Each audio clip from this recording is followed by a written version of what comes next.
Hello everyone, this is Serious Trivia. Welcome back to our final episode of our Age of Empires 4 the Mongol Empire campaign. After the previous 8 missions, going from Shock and Awe chapter over here, to the Conquest chapters in the middle, to the final Domination chapters at the end here, we are at the fall of Xiangyang in 1273. Now this is a continuation of our previous 2 stages, so there's not too much to talk about, but using the little information they provided here, we're talking about the Great Trebuchets, or Hui Hui Pao, the Muslim cannon or the Muslim siege weapon that the Chinese nicknamed. Basically are counterweight trebuchets that are, well, they packed quite a punch. They brought down Fan Castle, or Fancheng, the sister city on the northern bank of the Han River. And after that city was lost, they took the outer walls first. There's an inner wall, but they retreated to there. Didn't last very long as you're very isolated. The walls got scaled. The city was massacred. The pontoon bridge between the 2 sister cities were destroyed, and the rest was history. Xiangyang was basically isolated after 6 years of attempting to save it. The defending officer, Lu Wenhuan, finally decided to surrender to the Mongol forces. There's a lot of political interplays here as well, but we're gonna probably just go ignore that because it's too much information on the side to cover everything. And my guess is we're probably fighting the Fancheng defense rather than the Xiangyang defense, because the Xiangyang walls never got cracked in the final days, although there were written description of how the stones that were launched from these great trebuchets was able to penetrate the ground about, the measurement of the time is a little bit different, but 3尺, pretty deep. You can think about almost a yard into the ground on impact. Immense force from these trebuchets definitely brought down the morale.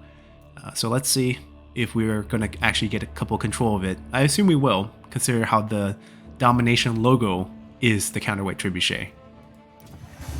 Crippled by the loss of their supply route, the twin cities of Xiangyang and Fangcheng were ready to fall. The Mongols' new long-range trebuchets would test the mighty walls of the Song fortress, and Kublai Khan would not stop the bombardment until he sat on the throne of all China.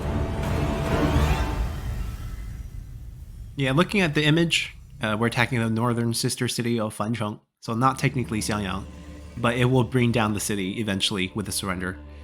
Kublai Khan's siege engineer, Ismail, brought with him a devastating new trebuchet. With this mighty weapon, he could strike at the fortress with a force like no other. Yes, we mentioned this many times before. The Mongols were very adept at absorbing different military technologies throughout the land and using them on their conquest. We essentially played as China, as a faction, in the very last battle of Lumenshan, where we got to build the camps and use Chinese buildings and units, and now we get to have some Muslim counterweight trebuchets to join the force.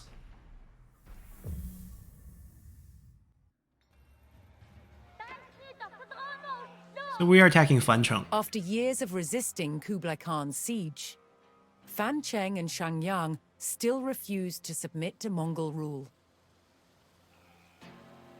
To take the cities, Kublai Khan would harness the full power of his empire by enlisting an ally from the Ilkhanate of Persia.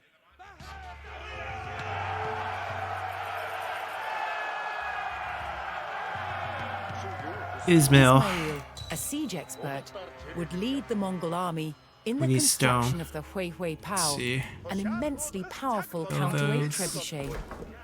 This new trebuchet, once constructed, could hurl boulders greater in size than any weapon before it.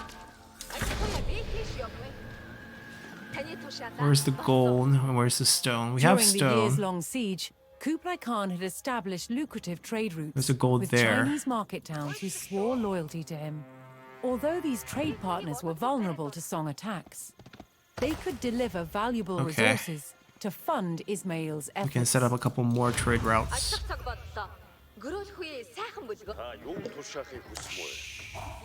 If he can build. We're trading here. We gotta defend our allies. Oh, they have troops.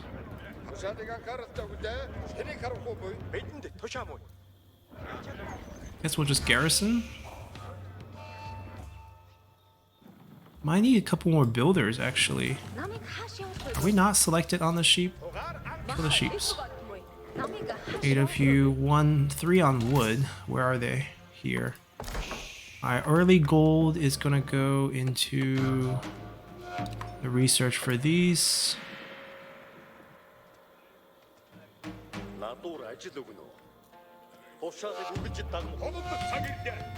Wait, there's a leader here? Oh, Liu Zheng's still with us. Okay. Troop upgrades can wait. We're gonna do the economy stuff. How long is this journey? Is there no closer gold? Oh, we also have to send this side. The Mongol commercial network could supply Ismail in stone so long as he had enough traders on the road.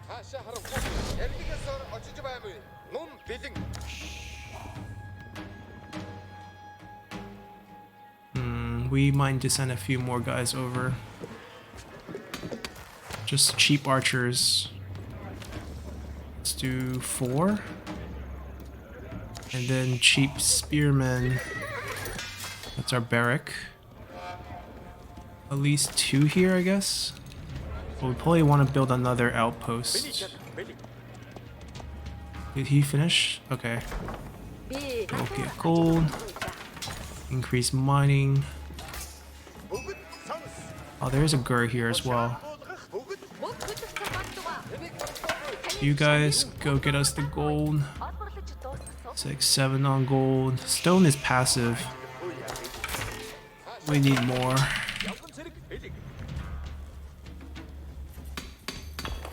What's the last upgrade here? Gathering wood, yep. 1,000 stone. Yeah, we just gotta wait for that. Unless we set up more trade, right? I need to have 2 more trade. We can set up a trade here. It's not very lucrative because it's close, but we'll trade. Is that a... I mean, it's not our town center, so I guess it doesn't matter. Ooh, enemies.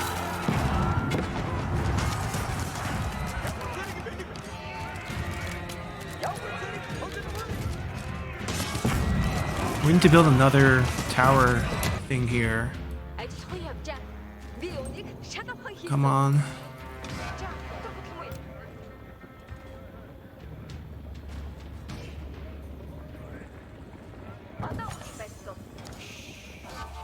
And then I think it's spearmen to that side. 3 more. I'll wait on these. Actually, let's upgrade archer to not really feeling the rush here.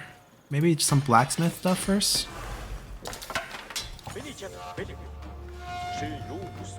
Still not enough stone.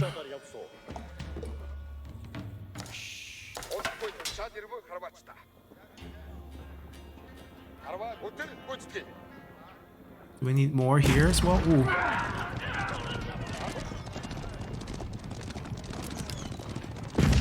Oh, they bypassed them. Okay, perfect. Then they can do damage along the way. Perfect. 1 here. Couple here. Our worker should be... Where's our worker for this? Huh. Did they die on the way? Because there's a chance they could die from... Oh no, here she comes. Good. Keep this up. We have 17. Way too many. Turn it in. Cut wood.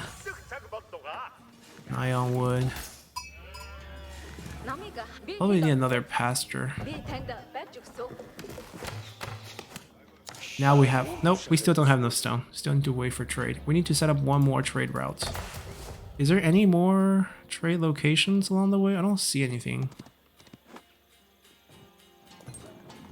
I guess the farthest one would be the most lucrative place. But I don't... Actually, no. Let's just do another one here. Because I don't think there's actual market here. Just run... Oh, there is a market. I lied. Can we do this? Oh, run, run, run. Get inside, get inside.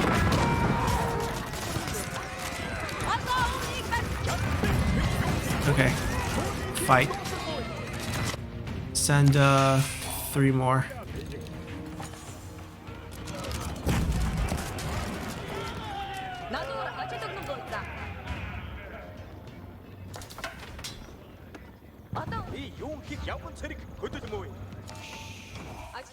And 2 more. We have enough time to build our Hui Hui Pop. We can start breaking the walls on the edge here. Do we need to build? Might need to build something on that side too. Come back over here. Feels like they don't attack these along the way, so we can just put them down and let them do damage. Archer. Send 3. Oh, no, not those. Those cost stone. Yeah, keep upgrading. Oh no, those are arsenal. I don't care about siege right now. I want all my troops to do a little bit better. Is he building it? There we go.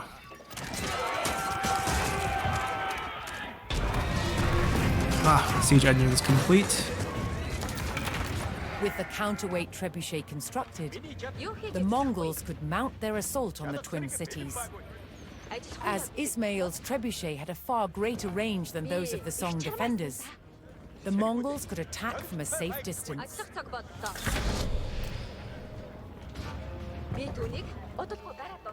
Drawn to the bombardment from the trebuchet, the Song soldiers left gaps elsewhere in their defense. All right, let them pound. Could exploit.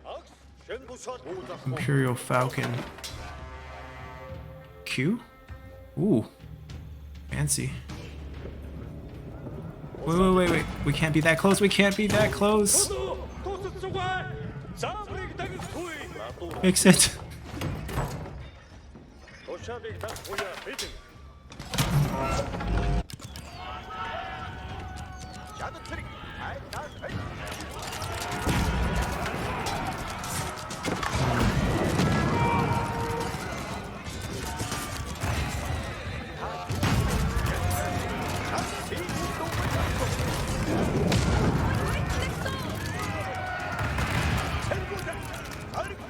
Garrison.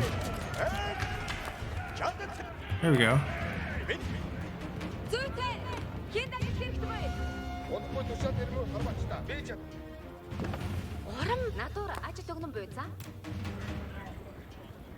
It's a cheap way to defend these places, I think, is B. Do we need to fix anything? No, they're good. So hide her in the back. Okay, how's our Hui Paul doing? Yeah, they're just wrecking the towers. Plenty of targets to hit. Let him do his thing first. We'll set up the defense first. Keep pounding out these sheep. Send them here. Are we out of sheep? Where's all our food people? No, send the sheep over here. Too late. You 6 go. I guess most of you can cut wood. Put me another one. Not enough sheep, right? So.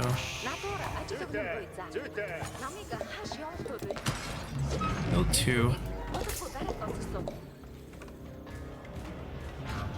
Bridge and moat. Oh, we're supposed to cross some bridges. But we gotta pound the walls down first. Come, move. Okay, so we're supposed to take this bridge. Guess we'll set up here. Wait. New objective. Yeah, I know. Send the army over here. Let me take 5 of you. We'll gather some berries for a little bit. Send the sheep over here, please. No one's building this?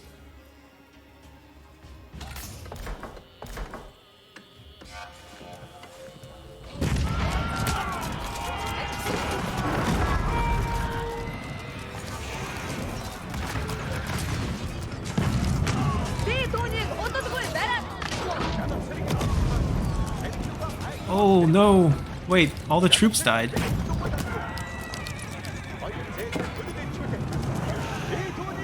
This is a big issue for this situation. Because if all the troops died, then no one can hit the siege weapons.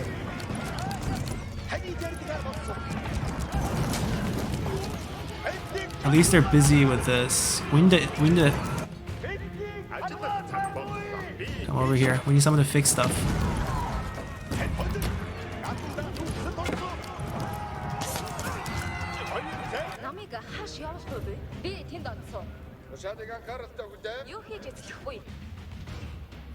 Guess these sieges are gonna get more and more dangerous.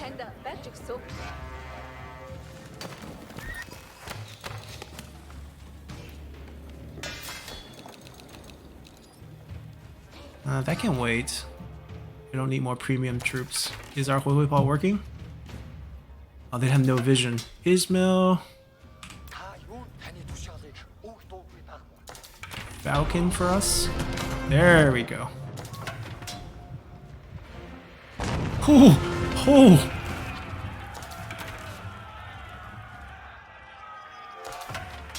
All right, we'll try to do damage here first.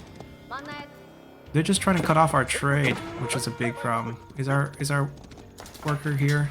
There we go. We can't build any walls, but we can try to get some of these done. We obviously might need more units.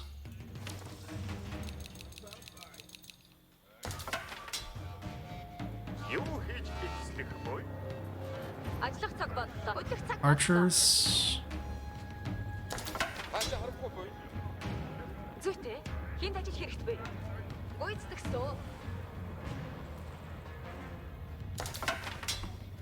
And then fix that after.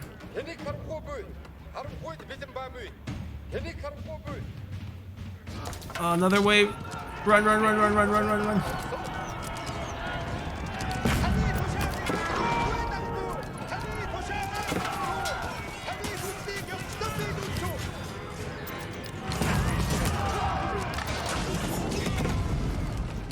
Whatever these are, our towers don't do enough to them. And they're bringing siege weapons. Our workers getting killed.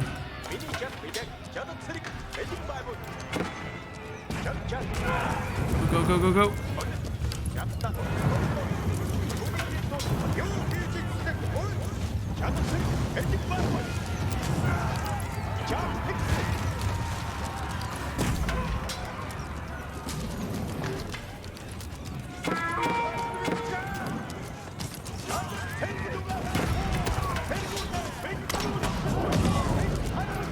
We need this.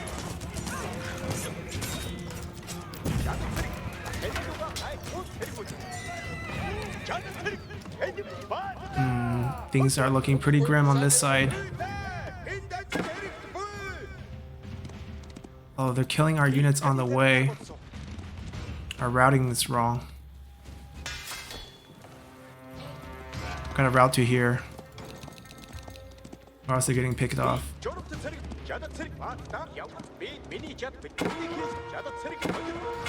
How bad is it on this side?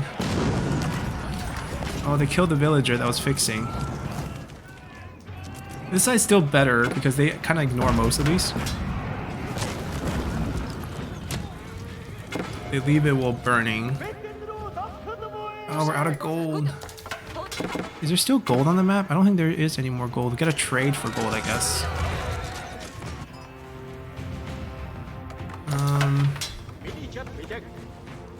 Come back and cut trees. Wow. For now, you're still alive. Good for you. How far can we build this? Can we like sneak attack them on the side? Will they just ignore us? That would be great.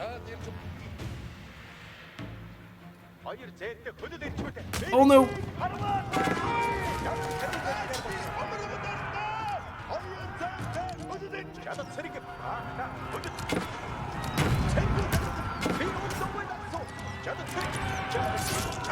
Okay, let's focus on Huihuipa. This defense never ends. We gotta actually put some offense out here. 4 Q. Punch it. Build me another one. Like, one needs to get there and, like, wreck them.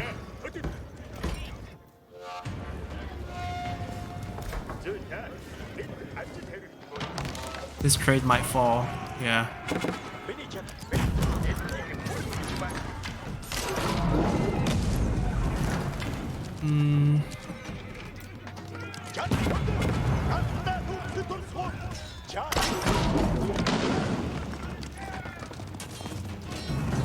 I don't know if we can kill it before.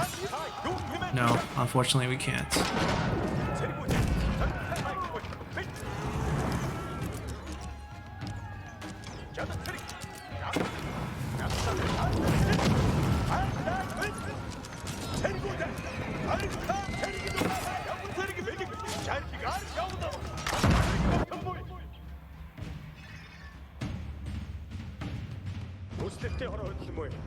Can we kill these? Because we kill these, we can actually start building our towers. Not units, towers first. After these towers fall, we can start building the bridge with this group.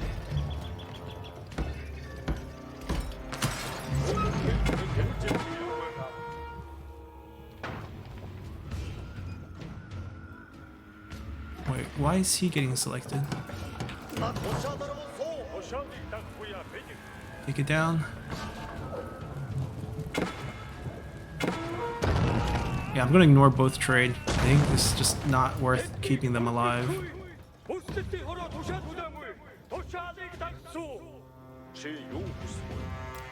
gonna build another one. Stone is not really useful at this point. Ismail, Falcon, please. There we go. They can auto-target things now. Time to build the bridge.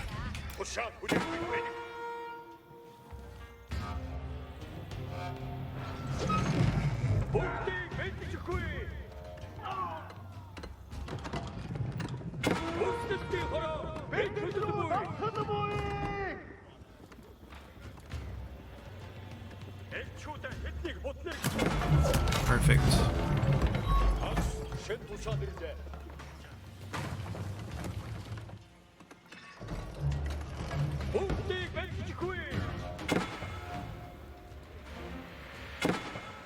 So what are they going to auto-target now?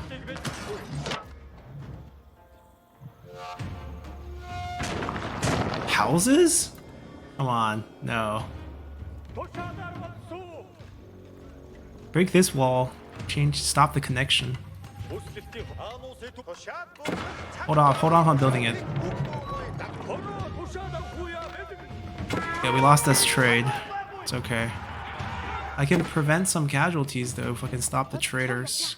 Have them go here instead.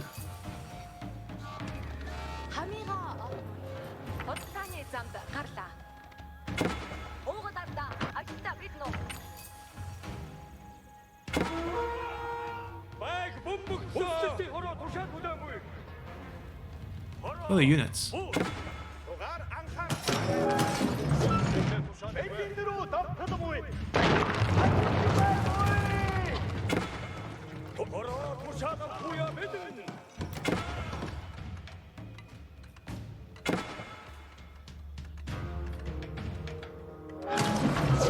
Reload speed is kind of slow. Alright, bridge is almost done. Ismail, Q. Perfect. Hui Paul, destroy the construction buildings. Is that a keep? Do we have that much range? No, we don't. Okay. Can we hit that?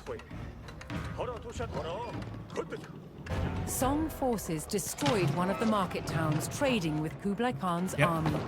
Only one trade route remained open to the Mongols. Not for long, I guess, but I guess our job is to really just finish this. Oh, the bridge is not ready. Come on, boys. Get the bridge done.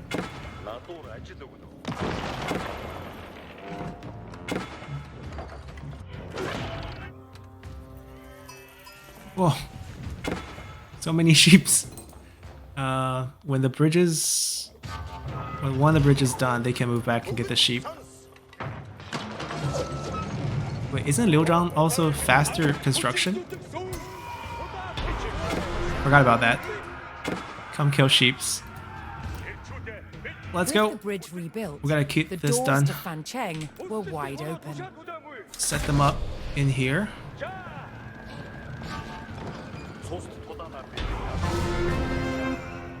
Few wolf troops. The Mongols swept into Fancheng, striking gotta destroy down this any real quick. Song warriors in their path.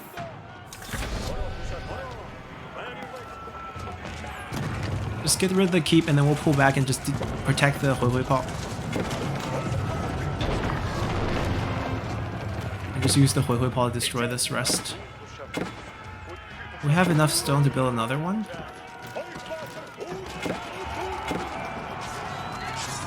There's too much advantage of them fighting on walls though. We just basically gotta crowd our siege location.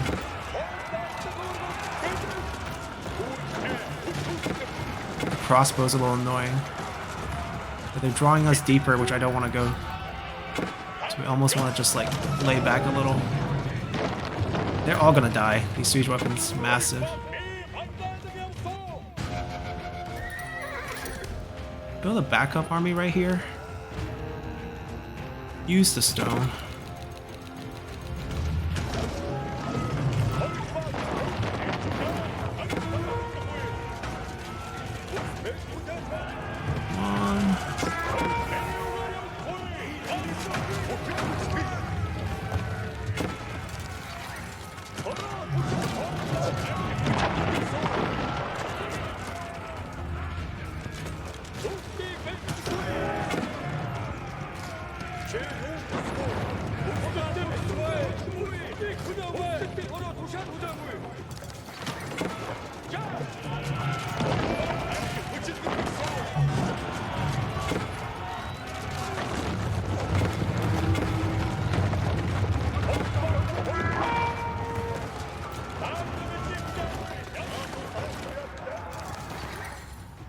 Wait, isn't this over?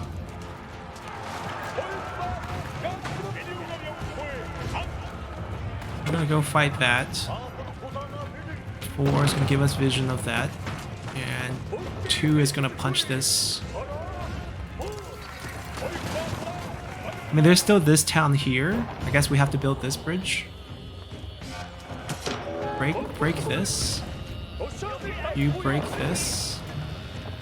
Break this wall. What are you doing in the back? This guy's chilling? What happened with this one?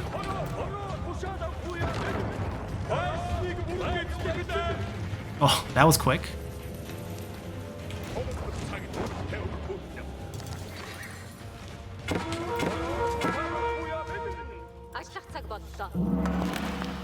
Oh, our oval got depleted. You gotta build a new one.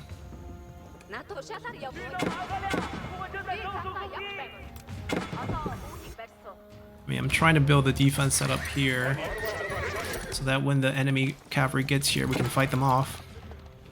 Well, our main army focuses on just burning down the town.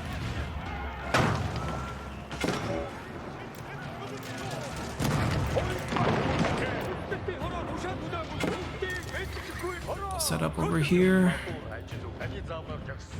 Gotta pound. Maybe too close, maybe too close. Maybe right here is good.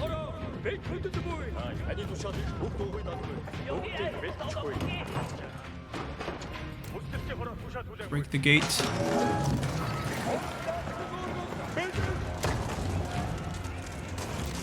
Yeah, let them burn down. It's gonna give us resources as well. Let them do their thing. You do your...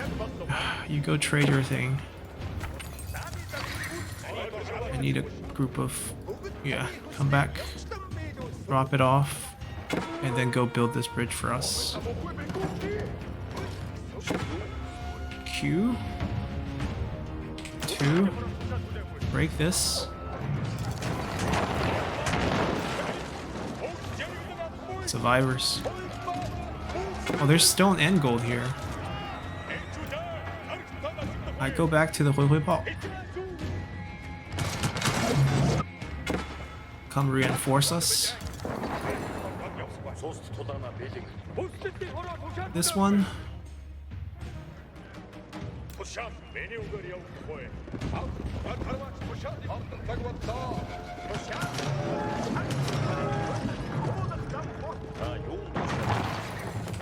This one.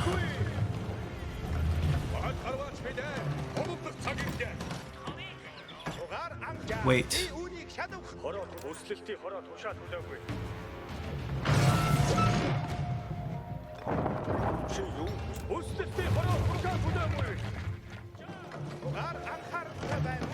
I mean, yeah, when you have this much superior firepower, you do surrender.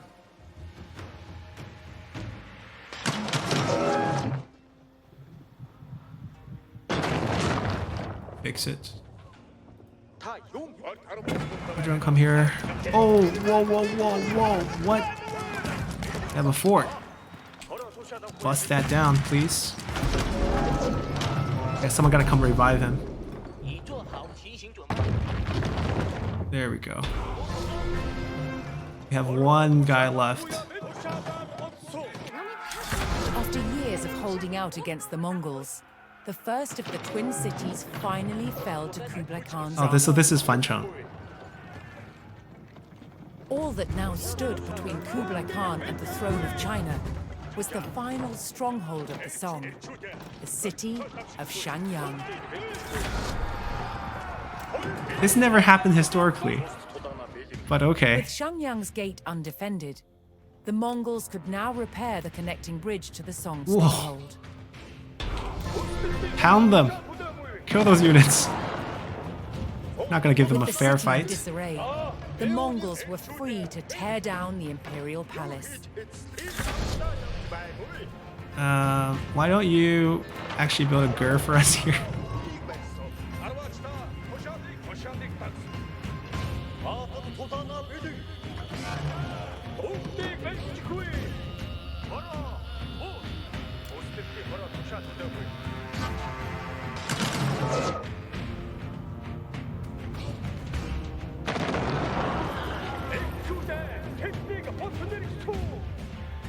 Can we hit that? No, we can't. Okay. Wait, we don't need to go far. We'll hit whatever we can hit.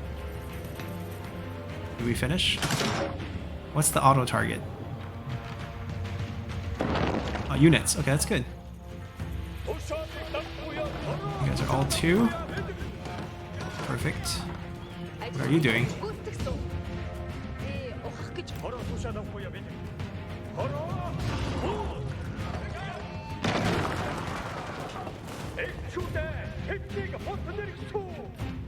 I mean, we're gonna take it slow.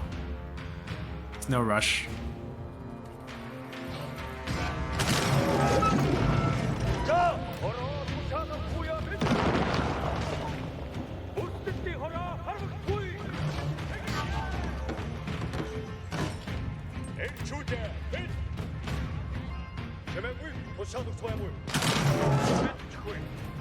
Oh, they sent men up, actually. They're gonna try to charge us. Alright. We're going. Not gonna let our Hui Pop get injured. Charge!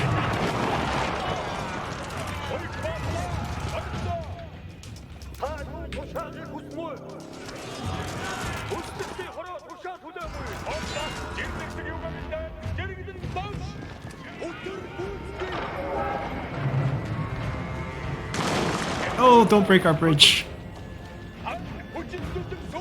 Alright, we're gonna take the bridgehead. Warriors flooded the streets of Xiangyang as the Song defenders rose to make a desperate last stand.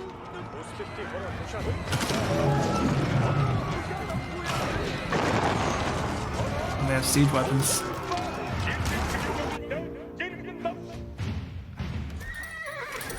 We are out of stone?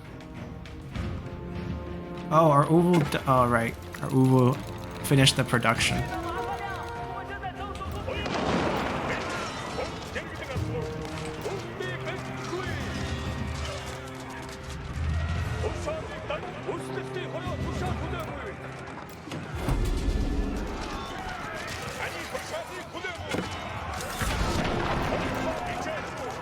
They're just militia.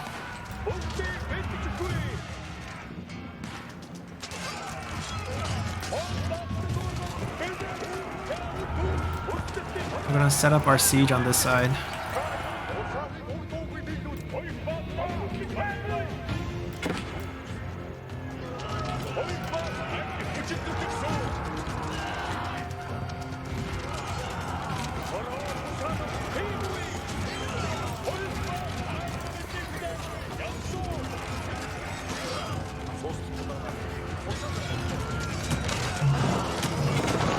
There's no minimum range limit. And there's also no friendly fire, so...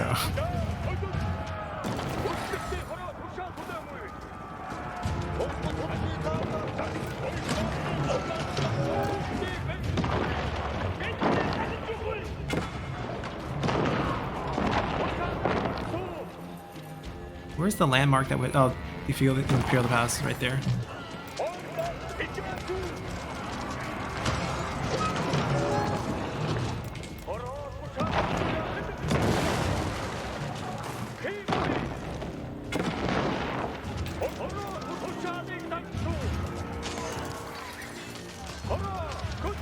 Alright, clear path.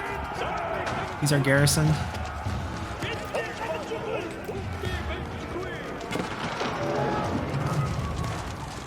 Oh, one shot.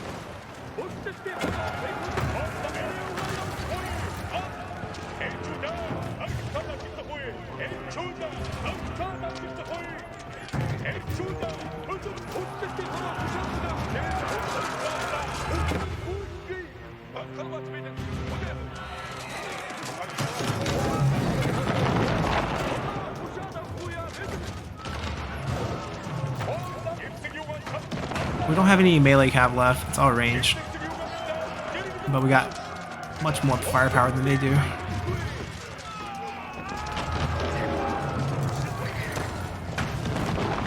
Okay.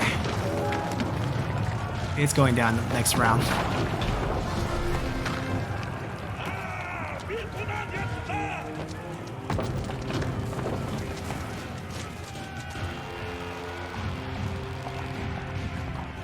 Xiangyang, the great bastion of the Song dynasty, had fallen. Kublai Khan had finished what his grandfather, Genghis Khan, had started. And now, he could establish his own great dynasty and sit on the throne of all China.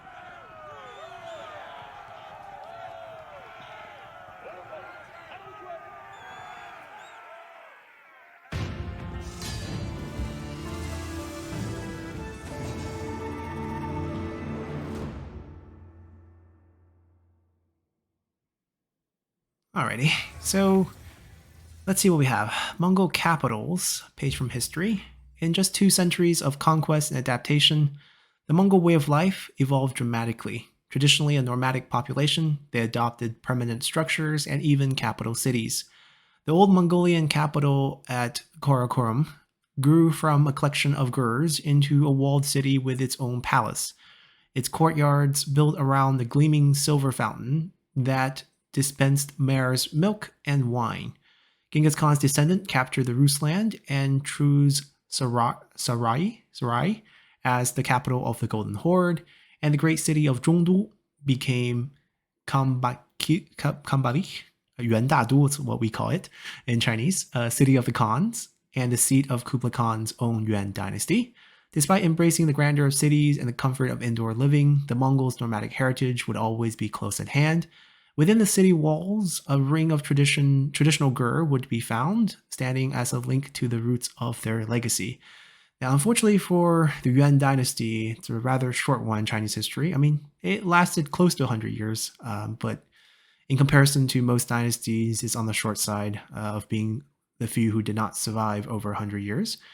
And there's always this struggle with Kublai being the main Khan of all the Khanganates, and the fact that he adopted a lot of Han traditions, including the settled life, while still maintaining leadership over many Khanganates who did not adapt as much.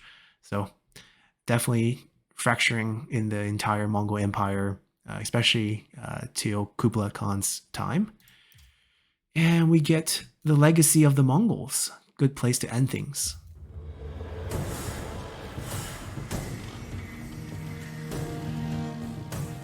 the Mongol army smashed through Xiangyang's defenses and captured the city.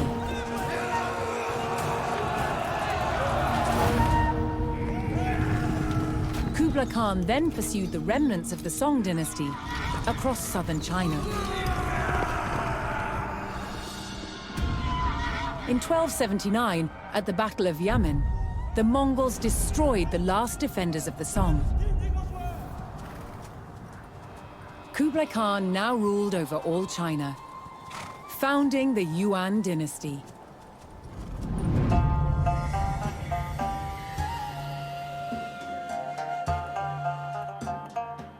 His royal court in Chengdu welcomed scholars, traders, and religious leaders. The Mongols demonstrated civility and religious tolerance, but also brutality and violence, typifying the contradictions within the Mongol Empire.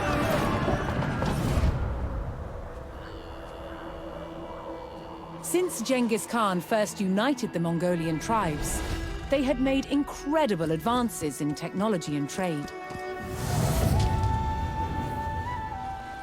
And they created indelible connections between East and West. At its height, almost 100 million people lived under Mongol rule, a quarter of the world's population. The Mongol Empire endured for less than 200 years, before fragmenting into smaller territories. But its legend continues to this day. Genghis Khan's mission was to unite the world into one empire. Yet he always returned to the Mongolian steppe, where the endless grasslands lay beneath the eternal sky. And from where he created one of the largest empires the world has ever known.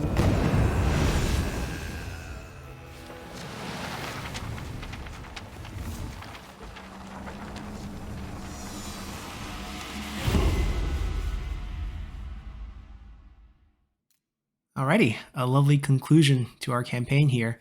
I mean, technically, the Mongol Empire didn't falter, 200 years, a little bit too short, in my opinion. Let's say when the Yuan dynasty fell, the Ming formed, the Mongol were chased north. They still had the grassland that their ancestor had, and they were still be a power. I mean, even today, Mongolia is still a country today. Of course, Mongolia that we call today is rather small compared to their land.